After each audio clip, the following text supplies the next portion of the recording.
Hello అండి. బాగున్నారా? So, fall season ready వస్తుంది గదా! మనం ఇప్పుడు కూల్ సీజన్ క్రాప్స్ పాలకూర, ఈ బ్రాసికాసు ఇవన్నీ విత్తనాలేసుకోవడానికి కొంచెము కుండీలవి రెడీ జేయాలి. వాటిలో మట్టి లేదని జెప్పి హోమ్ డిపోకొచ్చాననమాట 2 డేస్ అగో. విపరీతమైన వేడుంది. ఇంగ లేదులే లేట్ అవుతుంది. ప్రతిరోజు అట్లా అయిపోతుందని జెప్పి వచ్చాననమాట. సో, కొంత చికెన్ మన్యూర్ తెచ్చా. 2 బ్యాగులు చికెన్ మన్యూర్. మొత్తం ఇదే తెద్దామని అనుకున్నాను గానీ, రేట్ పెంచేసాడనమాట. $4.27 each bag.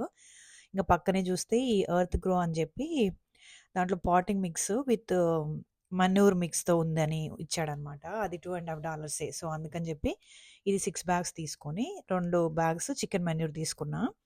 కాస్కో కంటైనర్స్ ఉన్నాయి కదా! వాటన్నిట్లల్లో అదేసి రెడీ చేసి విత్తనాలు గూడా ఏసాననమాట. సో, వీడియో పెడతాను డీటెయిల్‌గా వీడియో చూడండి. బట్ ఇది జస్ట్ మట్టి కొన్న వీడియో అనమాట.